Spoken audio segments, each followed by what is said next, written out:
All right. So thank you so much for joining me today, Kevin. Really looking forward to this. So let's just get right into it. So obviously, we're here to talk about soccer, and you're a very passionate soccer fan, and I'm a really passionate soccer fan as well. But there's not many of us in Canada, despite the fact that it's the most popular sport in the country playing wise. Why do you think that Canadians really don't typically watch a lot of soccer or know a lot about soccer, despite the fact that it is the most popular sport in terms of youth participation? I think that's starting to change. I mean, like you said, with the youth participation, but I think part of it is just the way you grow up, right? Like, I grew up an Oilers fan here in Edmonton. It was easy to see it. But when it comes to soccer, for the longest time, it was really difficult to get any kind of access. When I was a kid, it was Soccer Saturday with Graham Leggett on TSN. That's how I was really able to get a lot of introduction into like Serie A and English Premier League. But nowadays it's starting to change, whether it's MLS, the Canadian Premier League, and then obviously we have so much ability to watch like European leagues, South American leagues. So that is starting to change, but it's just when you don't grow up with it, when you don't have someone to kind of give you a team to cheer for and a reason to cheer for, that becomes difficult. And let's also face it, the Canadian national team for the longest time was very much a difficult team to really get behind. And, it was very much a struggle. Only qualified for the World Cup once in 1986. But things are changing now thanks to guys like Alphonso Davies. And, of course, the women's program as well. That's been a huge change since 2001, that U19 tournament in Edmonton. That really changed the projection of that program. Yeah, I know that team has been one of my favorite teams for a while. And I mean, hockey was always my favorite sport growing up, but that's always been like Christine Sinclair has always been one of my, along with Hayley Wickenheiser, kind of those types of players have always been one of my like sporting icons. Cause I think what she's done is incredible, and how she's grown soccer in Canada, especially for young girls, is absolutely unbelievable. Like Hayley Wickenheiser obviously did a lot too, but hockey is already popular. Whereas Christine Sinclair, I think she had to do a lot more to kind of get soccer popular. But and I also think too, like with Christine Sinclair, this is going to sound weird saying it, but I really do think in some ways she's underrated in the sense of, I don't think people of Canada truly realize the impact she's had on the sport. I mean, she is the leading scorer of all time in women's soccer. That's incredible. And men's too. Right? It's fantastic. No, I agree. Like, I mean, obviously Marta is also incredible in her own right. Yeah. And Brazilians will always defend Marta till the cows come home. And she is an incredible player. And maybe she is better. You also have like Abby Wambach, but yeah, I think in terms of also in the international scene, she doesn't get a lot of love. I think because she is Canadian, we never see people outside of Canada really talk about her. And I think it is kind of a shame because she's such an incredible player, but so sticking kind of with that and Canadians, I mean, we're seeing a lot of, and obviously as you said, we are seeing more Canadians interested. Like I think the CPL is really gaining, and there's going to be a team in Saskatchewan, which is really good. Fingers crossed. Yeah. Yeah, it sounds like that's going well. So that's good. And I know they've been successful in other markets. But in terms of like Canadians now and like the developing Canada players, we're seeing a lot of Canadian players play over in Europe, like the men's and the women's now. Like Jonathan David, Alphonso Davies, and then a lot of the women are playing in Europe and doing really well, like Ashley Lawrence, Kanisha Buchanan, Jessie Fleming, what have you. Do you think that's an indictment on Canada soccer that they're unable to keep their own players in Canada and develop them? Or do you think that it's a good thing that they're playing against the world's best talent overseas?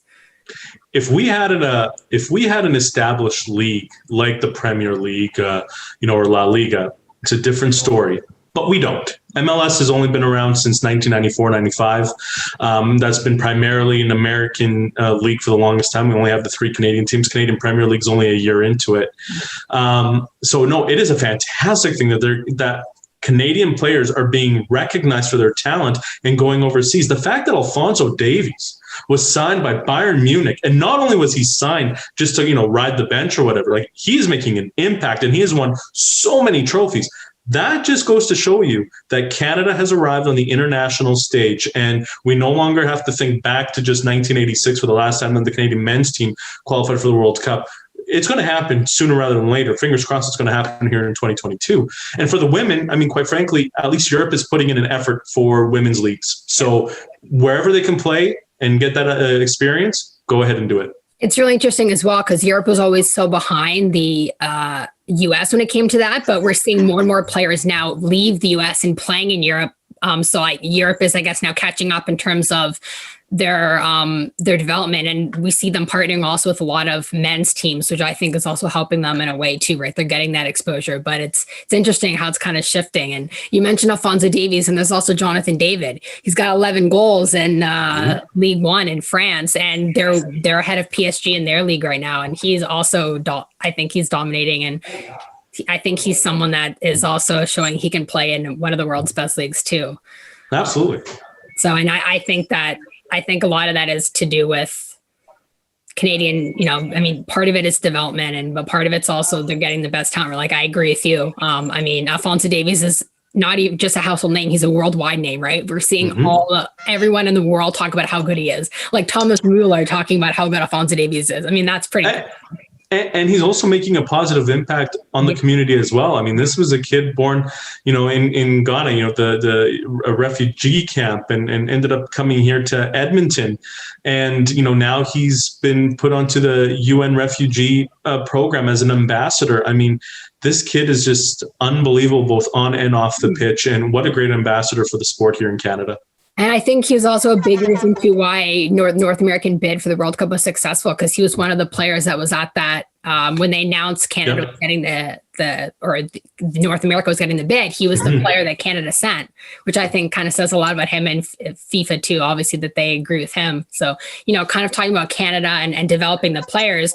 John Herdman is, of course, the new Canadian head coach. He coached the women. Now he's coaching the men. Do you think that he is the right coach for the job to get the men over the hump? Because even though the team has improved, we still haven't seen them beat Mexico, which I think is kind of the gold standard for CONCACAF. And they're the team they have to beat in order to really be competitive on the world stage. Do you think Herdman's that guy, or do you think he's not the one to do it?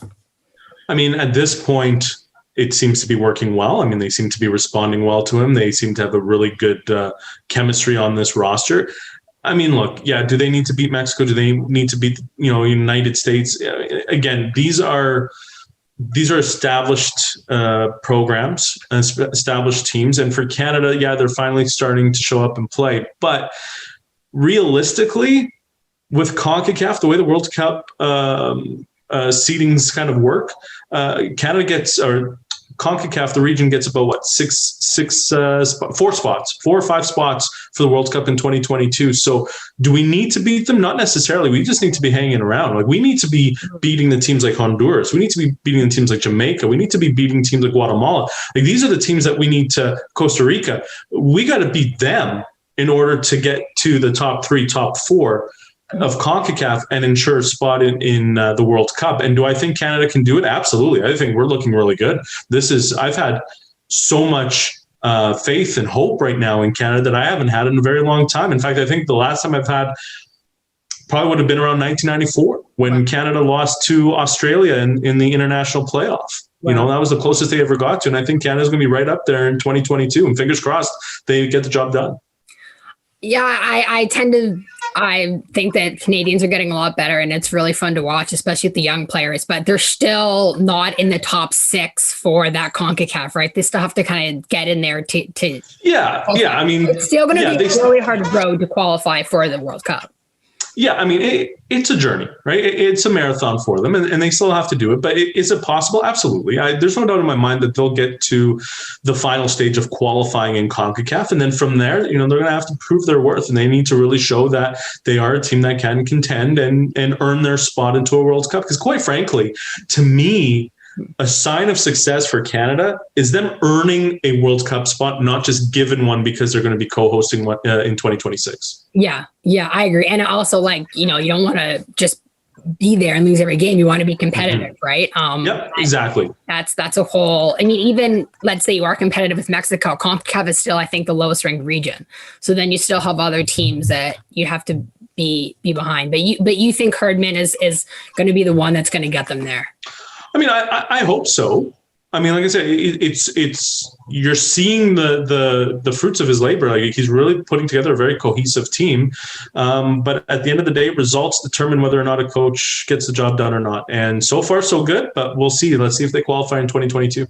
Mm-hmm. Yeah, and we kind of saw, obviously, the success he did with the women's team, taking over in 2011 when they were dead last, and then leading them to bronze medal in the World Cup a year later and a year after that. And I think we're seeing a lot of the development come, because I know he's put like a lot of development systems in place, kind of taking that English model and using it in Canada. So we see it paid off with the women, and we're seeing it hopefully with the men. But the women have also, since he left, they've kind of seemed to struggle a little bit. Yeah, they've regressed. Now they're on their second head coach.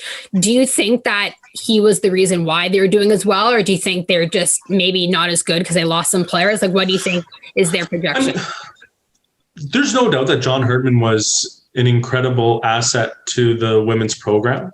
What I do think, though, is Canada had a great nucleus together, and they came up, they peaked kind of at a time when the rest of the world was still kind of finding its footing. Well, the rest of the world is catching up, and now the women's game is really exploding around the world. So Canada now, instead of being right up here the whole time, there's other teams that are starting to come up. So it becomes a little bit more, there's more competition. So it makes things a little bit difficult. So it's tough to say, like, if John Herdman was the end all be all for the women's program. Again, I think that they are still developing some terrific young players, and I still think the future is bright for them. But the rest of the world is catching up. You see it in other sports like curling and so forth, right? So, you need to, stay at her. So, and yeah, do you think the fact that Canada doesn't have a professional women's team is an issue? Because we're seeing a lot of, I talked about a lot of these players going to Europe or playing over in the Americans in the NWSL, and we're not. I mean, Canadians also don't see these players on a regular basis. Do you think that that's a problem, that there's no NWSL team in Canada?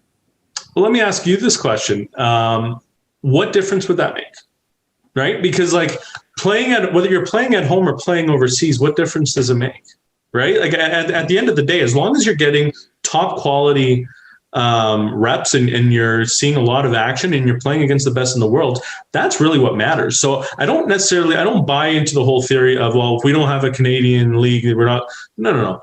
As long as there's a place where we can develop our players and then we can give them an avenue to progress and move on, that's what's important. And obviously for men's soccer, the Canadian Premier League is important that way because it's a great avenue to develop it. And in time, I really hope that there's a women's avenue that gets put in there. But for now, let them go to Europe. Let them go and play against the best in the world. Let them play in the US if they have to. That's where they're going to be the best. Yeah, I know you bring up a really good point for sure. I know there's been a lot of talks about, a lot of players have said, oh, we should have a Canadian team and stuff, but that you do bring up interesting points as well. I mean, there's the CPL, they kind of have the development system in place, whereas Canada doesn't really have that yet at the pro level, right? More at the youth level. It's still growing. So that's an interesting point for sure. I want to switch gears a little bit now here, leaving Canada aside. Just now moving on to the world of European domestic soccer, because I know we're both interested in that. Kind of in the simplest way, like, so someone like Rod or Darren, people who don't really know soccer. You're right, Darren told me to say that, so it's okay. How would you kind of describe the debacle that was the failed Super League to like your average North American viewer who's trying to get into soccer but doesn't understand really why this is a problem? Okay, that's a really good question. So I'm going to try and simplify this. Okay, let's take the NHL as an example. Okay. Let's say all of a sudden the Toronto Maple Leafs, we'll go with the Leafs, we'll go with the Rangers, we'll go Pittsburgh, Philadelphia, Chicago, and I'm going to throw in Los Angeles because they're on the West Coast, so they probably get some really good ratings as well. So those 6 teams, let's say those 6 teams all of a sudden said, hey, you know what? We get the best ratings in the NHL. We bring in a significant amount of money in merchandise. So we want a bigger piece of the pie. So you just signed this deal with ESPN and with Turner Broadcasting. We want a bigger piece of the pie. And of course, the NHL would say, no, that's not really going to happen. So then those 6 say, well, we're going to break away. We're going to create our own league. We're going to create our own league where we are guaranteed to always make the playoffs. And we're going to allow maybe 6 other teams to join us, and they've got to qualify to try and make the playoffs. But us 6, we're always guaranteed in there. We're always guaranteed the money from these broadcasting rights, and that's how we're going to succeed. That's essentially what they were doing. So what does that do?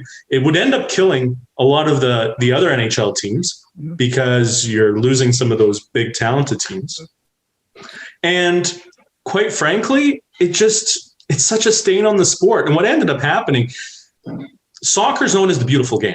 Yeah. And the reason for that is it's a sport that can be played whether you're rich, whether you're poor, it doesn't matter. All you need is a ball and you can play the game. And what this did was almost spit in the face of everyone who grew up loving the sport. And that was a disgrace.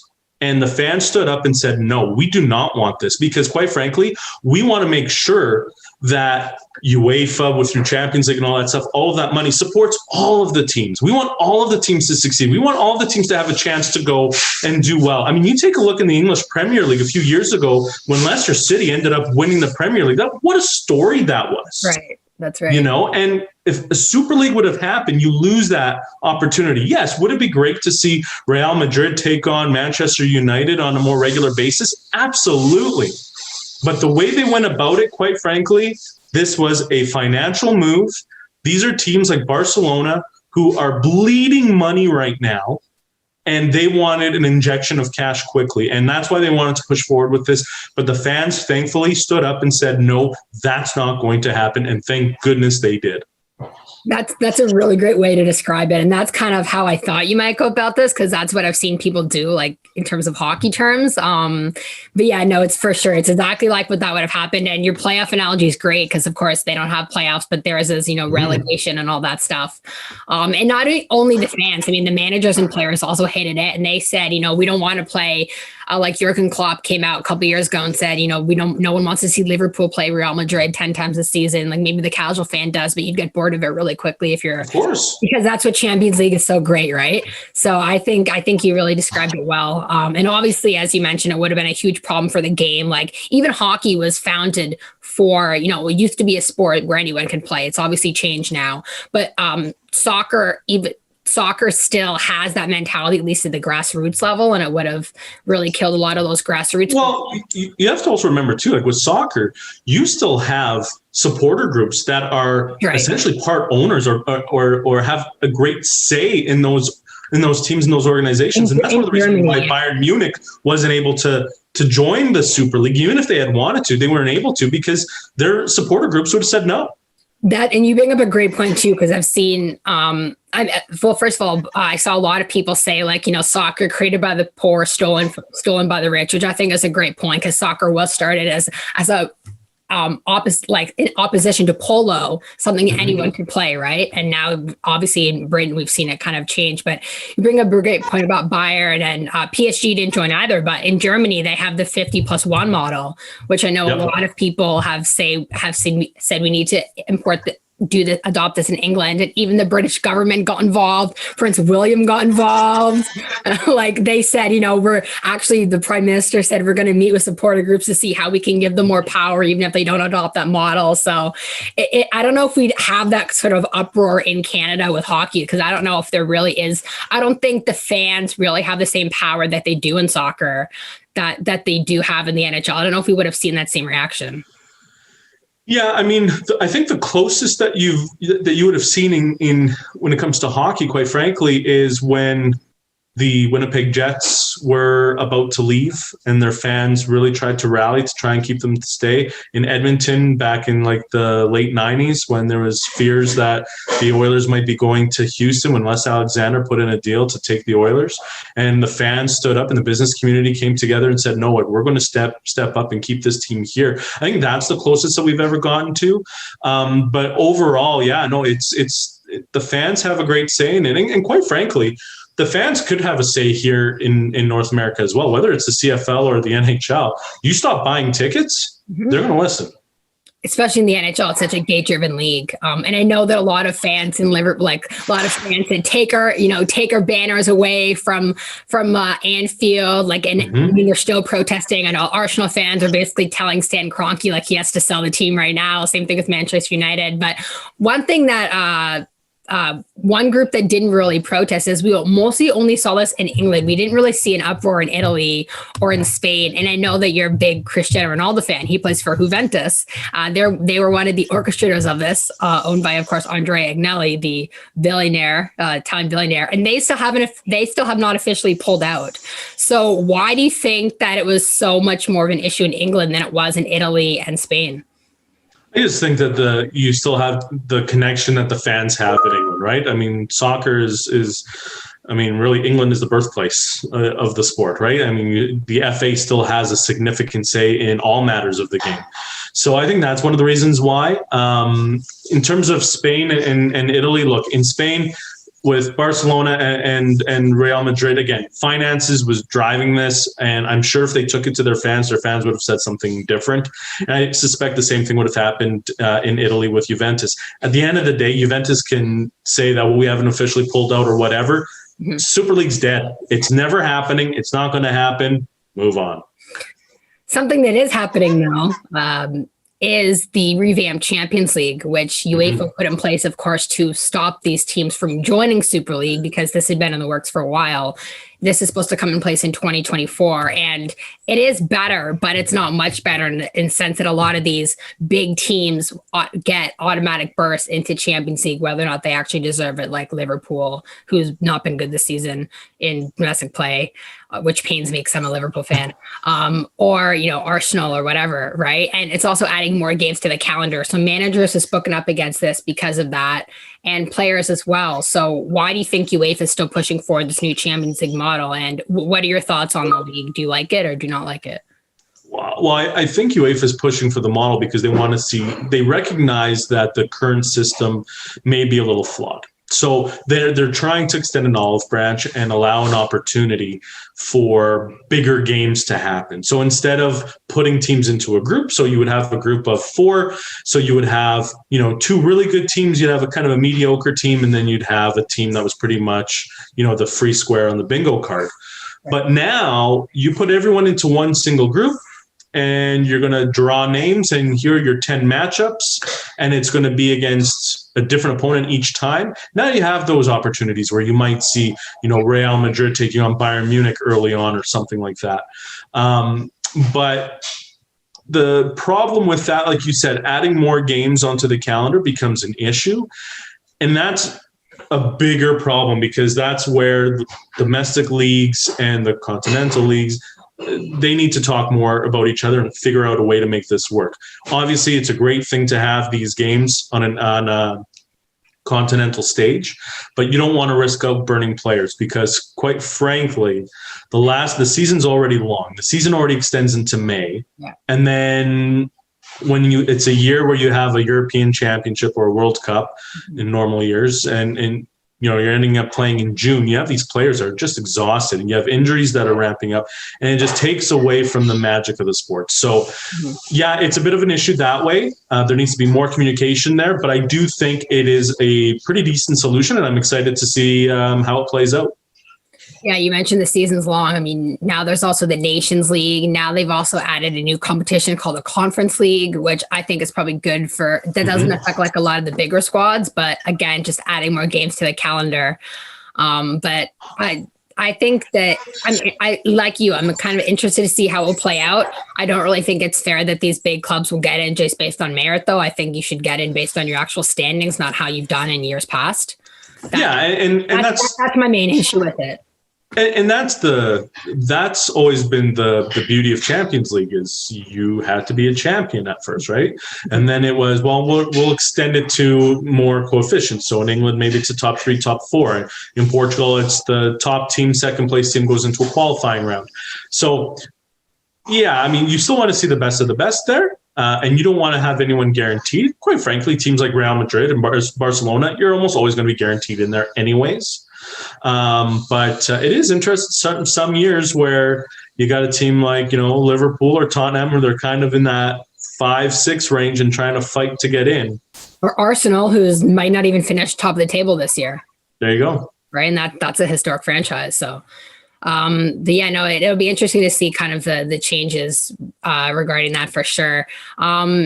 So also kind of now moving on to, we talked a bit about like Canadian international soccer, but more about while we're still on the topic of UEFA, obviously the Euros coming up this summer, postponed from last summer.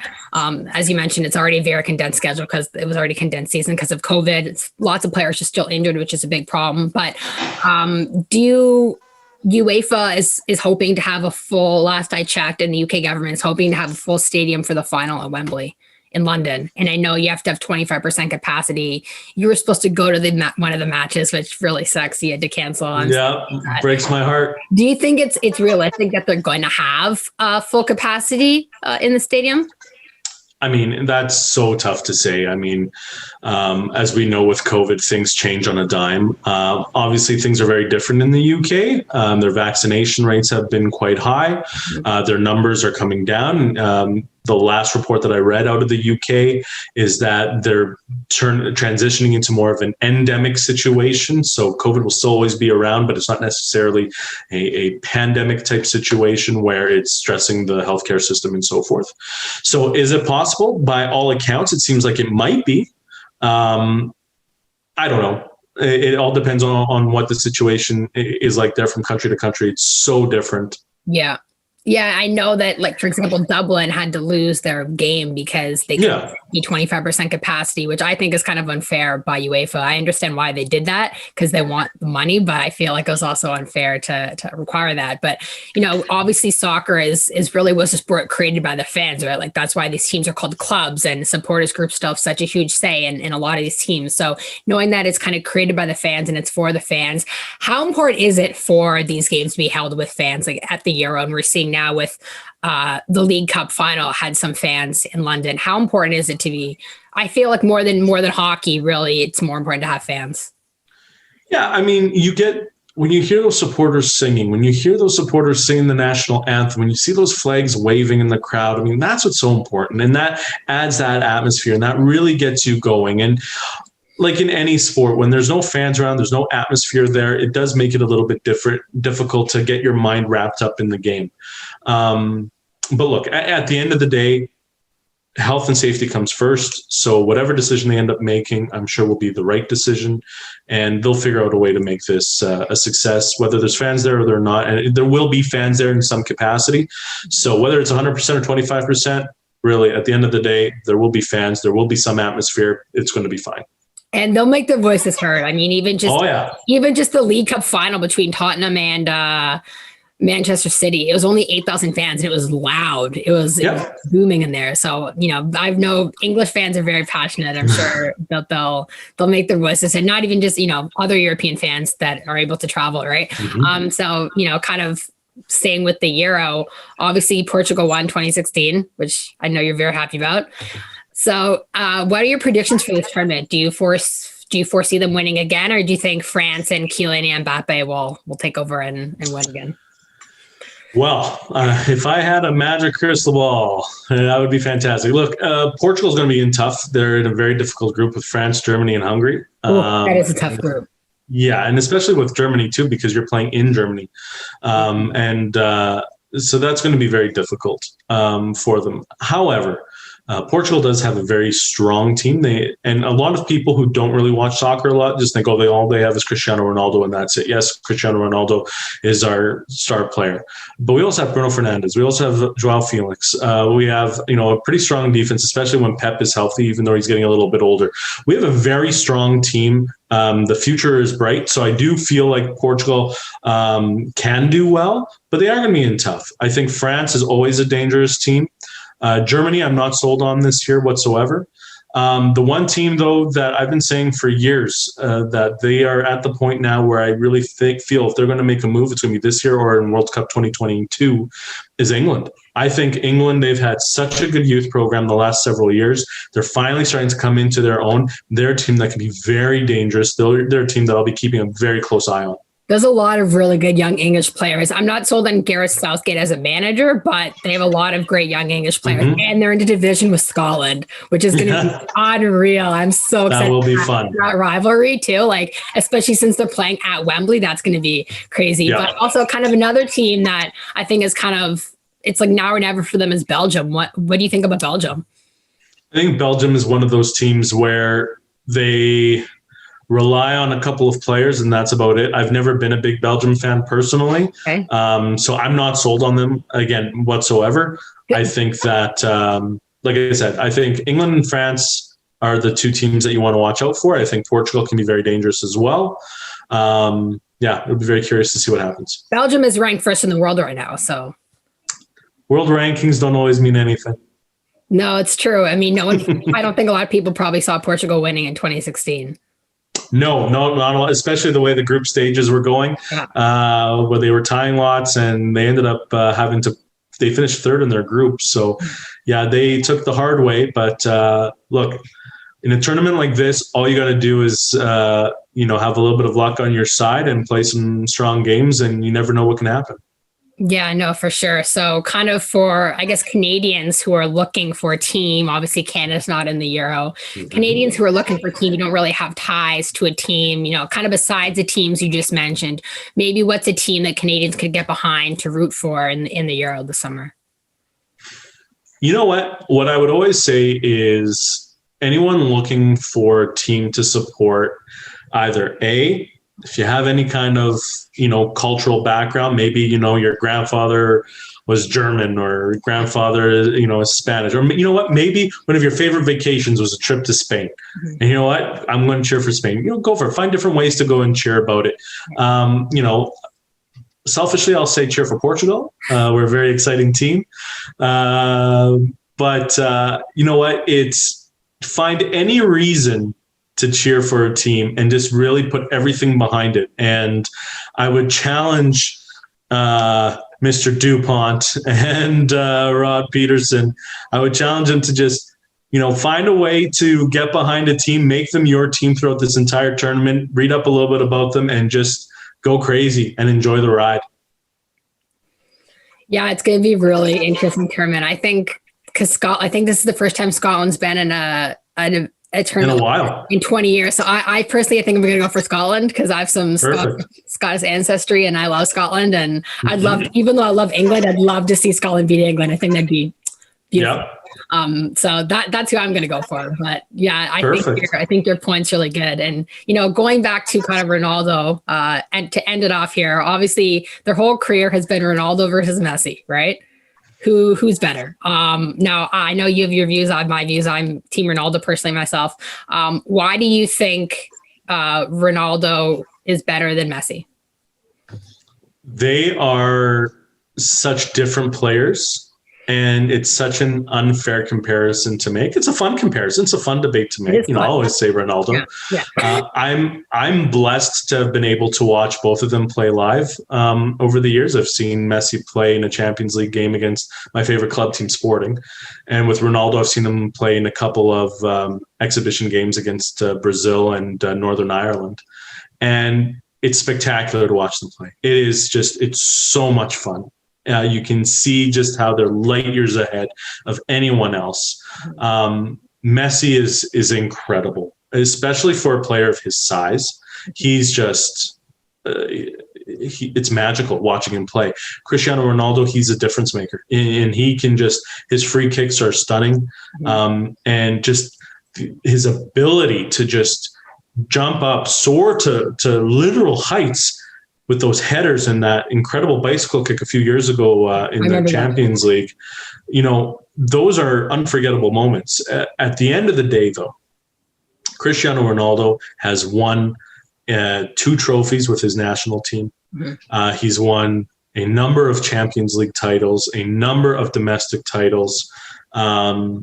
If you're going strictly by the resume and the trophies on his mantle, you got to give the nod to Cristiano Ronaldo. But at the end of the day, we are just so lucky to have 2 incredible players like Messi and Ronaldo, and to be able to watch them progress over the years. It's pretty fantastic. It's Crosby and Ovechkin. That's exactly what I was going to say. Crosby, right? Ovechkin, right?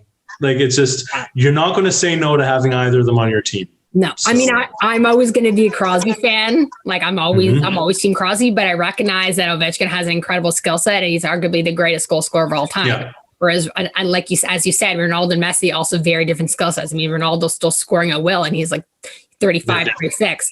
But I'll just add another point in Ronaldo's camp. He's played in the Premier League.